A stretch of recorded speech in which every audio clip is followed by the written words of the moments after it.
यह हरतालिका व्रत कथा शिवजी ने ही मां पार्वती को सुनाई थी। शिव भगवान ने इस कथा में मां पार्वती को उनका पिछला जन्म याद दिलाया था। शिवजी कहते हैं, हे गौरा, पिछले जन्म में तुमने मुझे पाने के लिए बहुत छोटी उम्र में कठोर तप और घोर तपस्या की थी।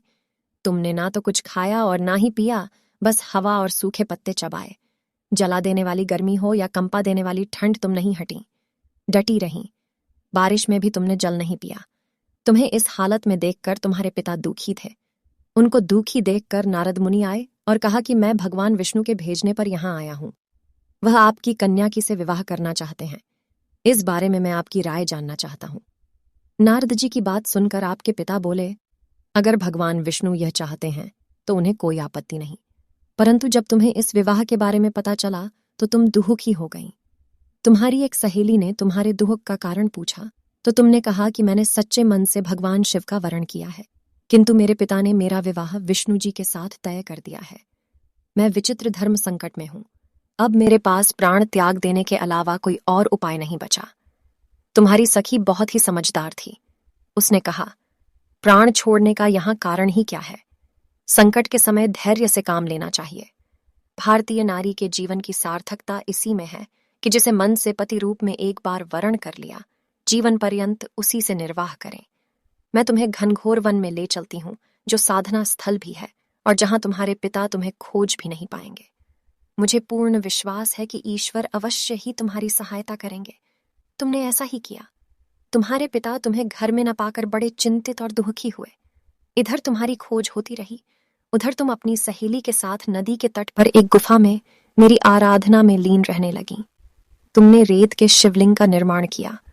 तुम्हारी इस कठोर तपस्या के प्रभाव से मेरा आसन हिल उठा और मैं शीघ्र ही तुम्हारे पास पहुंचा और तुमसे वर मांगने को कहा। तब अपनी तपस्या के फलीभूत मुझे अपने समक्ष पाकर तुमने कहा, मैं आपको सच्चे मन से पति के रूप में वरण कर चुकी हूं। यदि आप सचमुच मेरी तपस्या से प्रसन्न होकर यहाँ पधारे हैं तो मुझे अपनी अर्धांगिनी के रूप में स्वीकार कर लीजिए। तब तथास्तु कहकर मैं कैलाश पर्वत पर लौट गया। उसी समय गिरिराज अपने बंधु बांधवों के साथ तुम्हें खोजते हुए वहां पहुंचे। तुमने सारा वृतांत बताया और कहा कि मैं घर तभी जाऊंगी अगर आप महादेव से मेरा विवाह करेंगे। तुम्हारे पिता मान गए और उन्होंने हमारा विवाह करवाया। इस व्रत का महत्व यह है कि मैं इस व्रत को पूर्ण निष्ठा से करने वाली प्रत्येक स्त्री को मनवांछित फल देता हूं। इस पूरे प्रकरण में तुम्हारी सखी ने तुम्हारा हरण किया था, इसलिए इस व्रत का नाम हरतालिका व्रत हो गया। इस व्रत है कि इस व्रत को करने वाली स्त्रियां पार्वती जी के समान ही सुखपूर्वक पतिर्मण करके शिवलोक को जाती हैं। सौभाग्यवती स्त्रियां अपने सुहाग को अखंड बनाए रखने और अविवाहित युवतियां मन मुताबिक वर पाने के लिए हरितालिका तीज का व्रत करती हैं। इस दिन व्रत करने वाली स्त्रियां सूर्योदय से पूर्व ही उठ जाती हैं और नहाकर पूरा श्रृंगार करती हैं। पूजन के लिए केले के पत्तों से मंडप बनाकर गौरी शंकर की प्रतिमा स्थापित की जाती है। इसके साथ पार्वती जी को सुहाग का सारा सामान चढ़ाया जाता है।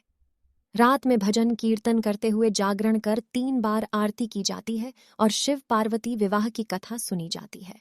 इस व्रत के व्रती को शयन का निषेध है, इसके लिए उसे रात्रि में भजन कीर्तन के साथ रात्रि जागरण करना पड़ता है। प्रातःकाल स्नान करने के पश्चात श्रद्धा एवं भक्तिपूर्वक किसी सुपात्र सुहागिन महिला को श्रृंगार सामग्री, वस्त्र, खाद्य सामग्री, फल, मिष्ठान्न एवं यथाशक्ति आभूषण का दान करना चाहिए। रेत के शिवलिंग बनाए हैं तो उनका जलाशय में विसर्जन किया जाता है और खीरा खाकर व्रत को संपन्न किया जाता है। नमस्ते दोस्तों, यदि आपको यह वीडियो पसंद आया हो तो कृपया इसे लाइक करें और हमारे चैनल को सब्सक्राइब करना न भूलें। इससे हमारे चैनल को सपोर्ट मिलेगा और आप हमारे नए वीडियो के लिए अपडेट रहेंगे। धन्यवाद।